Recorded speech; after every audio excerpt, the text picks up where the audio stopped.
Degree ಓದ್ತಾ ಓದ್ತಾ ಇದನ್ನ ಶುರು ಮಾಡಿದೆ. ಯಾರಿಗೂ ಅರ್ಥನೇ ಆಗ್ತಾ ಇರಲಿಲ್ಲ what is happening with Ranjani ಅಂತ. ಕಾಡುವಂಥ ಸಿನಿಮಾಗಳನ್ನ ನಾನು ಕನ್ನಡದಲ್ಲಿ ಇವಾಗ ನಿರೀಕ್ಷೆ ಮಾಡ್ತಿಲ್ಲ. ನನಗೆ ಭೀಮಾ ಇಷ್ಟ ಆಯಿತು.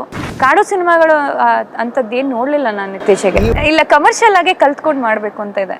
ಸೊ ಈಗ ಮನೆಯಲ್ಲಿ ಜನರಲ್ ಆಗಿ ನೀವು MBA HR ಅದೆಲ್ಲ ಮಾಡಿದ್ದೀರಾ, ಸೊ ಜನರಲ್ ಆಗಿ ಬರುತ್ತೆ, ನೀವು ಓದ್ತಿರೋದೇ ಬೇರೆ ಅಥವಾ ಮಾಡ್ತಿರೋದೇ ಏನೋ ಬೇರೆ ಮಾಡಕ್ ಹೋಗ್ತಿದ್ಯಾ, ಆ ಥರದ ಪ್ರಶ್ನೆ ಯಾವತ್ತೂ ಬಂದಿರಲಿಲ್ಲ? ಎಲ್ಲ ಬಂದು ಹಳೇದಾಯ್ತು ಅವೆಲ್ಲ. ಅಂದರೆ ನಾನು ಹೇಳದ್ನಲ್ಲ ಈಗಷ್ಟೇ, ನಾನು ಡಿಗ್ರಿ ಓದ್ತಾ ಓದ್ತಾ ಇದನ್ನು ಶುರು ಮಾಡಿದೆ.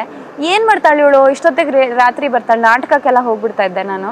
ರವೀಂದ್ರ ಕಲಾಕ್ಷೇತ್ರದಲ್ಲಿ ರಿಹರ್ಸಲು ಅಂತೆಲ್ಲ ಅಂದ್ಕೊಂಡು ಬರೋದು ಲೇಟ್ ಆಗೋದು. ನಮ್ಮ ಮನೆ ತುಂಬ ದೂರ, ವಿದ್ಯಾರಣ್ಯಪುರ. ಅಲ್ಲಿಂದ ಎಲ್ಲದಕ್ಕೂ ಬೈಸ್ಕೊಂಡು ಯಾರಿಗೂ ಅರ್ಥನೇ ಆಗ್ತಾ ಇರಲಿಲ್ಲ what is happening with Ranjani ಅಂತ.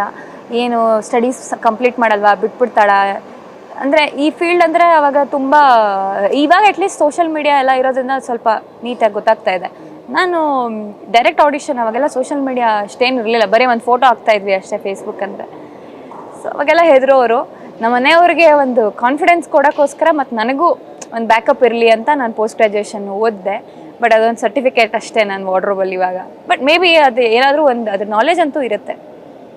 ಇತ್ತೀಚಿನ ವರ್ಷಗಳಲ್ಲಿ ನಿಮಗೆ ಬಹಳ ಕಾಡಿದ ಕನ್ನಡ ಸಿನಿಮಾ?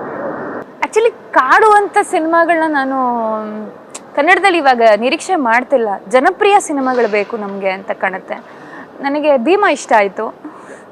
ಕೃಷ್ಣ ಪ್ರಣಯ ಸಖಿ ನೋಡಬೇಕು. ನನಗೆ ವಿಜಯ್ ಸರ್ ಅಷ್ಟು ವರ್ಕ್ ಮಾಡಿರೋದು, ನನಗೆ ಅವ್ರು ಹೆಂಗೆ ಮೈ ಮೇಲೆ ತಗೊಂಡು ಡೈರೆಕ್ಟ್ರಾಗಿ 2 ಸಿನಿಮಾಗಳು ಗೆಲ್ಲಿಸಿ ನನಗೆ ಇಷ್ಟ ಆಯಿತು. ಅಂದರೆ ನಮಗೆ ಮೇಯ್ನ್ ಆಗಬೇಕಾಗಿರೋದು ಥಿಯೇಟ್ರಿಗೆ ಕರ್ಕೊಂಬಂದು ಜನಗಳು ಕನ್ನಡ ಸಿನಿಮಾಗೆ ಅಡಿಕ್ಟ್ ಆಗಿ ಅದೊಂದು ಕಲ್ಚರ್ ಬೆಳೆಸೋಂಥ ಸಿನಿಮಾಗಳು.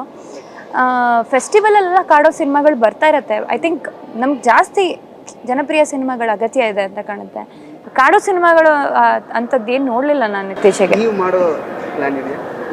ಕಾಡು ಸಿನಿಮಾ ಏನೂ ಮಾಡಿಲ್ಲ. ಇಲ್ಲ, ಕಮರ್ಷಿಯಲ್ ಆಗಿ ಕಲ್ತ್ಕೊಂಡು ಮಾಡಬೇಕು ಅಂತ ಇದೆ.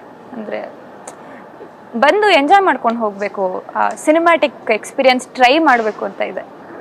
ಬಟ್ ನೀವು ಆಗಲೇ ಹೇಳಿದ್ರಿ, ಅಂದರೆ ಇವಾಗ ಯಾರು ಕೂಡ ಅಂದರೆ ಹೀರೋ ಮುಖ ಅಥವಾ ಯಾರ್ದೊಬ್ರನ್ನ ಫೇಸ್ ವ್ಯಾಲ್ಯೂ ನೋಡ್ಕೊಂಡು, ಎಲ್ಲಾರ್ದು ಅಂತಲ್ಲ, ಖಂಡಿತ ಒಂದಷ್ಟು ಹೀರೋಗಳು ಅಥವಾ ಸ್ಟಾರ್ಸ್ನ ನೋಡ್ಕೊಂಡು ಹೋಗ್ತಾರೆ. ಬಟ್ ಜನರಲಿ ನನ್ನ ಹೋಪು 3-4 ಡೇಸ್ ಅಥವಾ 1 ವೀಕಿಗೆ ಮಾತ್ರ ಅದು ಸೀಮಿತ ಆಗಿರುತ್ತೆ. ಕಂಟೆಂಟ್ ಇದ್ರೆ ತುಂಬ ಮುಂದಕ್ಕೆ ಹೋಗುತ್ತೆ ಅಷ್ಟೇ. ಬಟ್ ನಿಮಗೆ ಇವಾಗ ಅಂದರೆ ಯಾವ ಹೀರೋ ಜೊತೆಗೆ ಲೈಕ್ ಆ್ಯಕ್ಟ್ ಮಾಡಬೇಕು ಹೀರೋಯಿನ್ ಆಗಿ ಅಂತ ಒಂದು ಆಸೆ ಇದೆ? ಎಲ್ಲರೂ ಖಂಡಿತ ಖುಷಿ ಆಗತ್ತಲ್ಲ, ಅವಕಾಶನೇ. ಯಾರೇ ದೊಡ್ಡ ಸ್ಟಾರ್ ಎಸ್ಟಾಬ್ಲಿಷ್ ಅವ್ರು ಕರೆದ್ರೂ ಅದು ನನಗೆ ಅವಕಾಶನೇ. ಖಂಡಿತ ಎಲ್ಲರ ಜೊತೆ ಕೆಲಸ ಮಾಡೋಕ್ಕೆ ಇಷ್ಟ ಇರುತ್ತೆ. ಪ್ರತಿಯೊಬ್ಬರೂ ಅಂದರೆ ಈಗ ನನಗೆ ಒಬ್ಬ ಸ್ಟಾರ್ ಜೊತೆಗೆ ಕೆಲಸ ಮಾಡೋದೇ ನನಗೆ ಅವಕಾಶ ಅಂದಮೇಲೆ ಪ್ರತಿಯೊಂದು ಅವಕಾಶನೇ, ಪ್ರತಿಯೊಬ್ಬರೂ ಅವಕಾಶನೇ.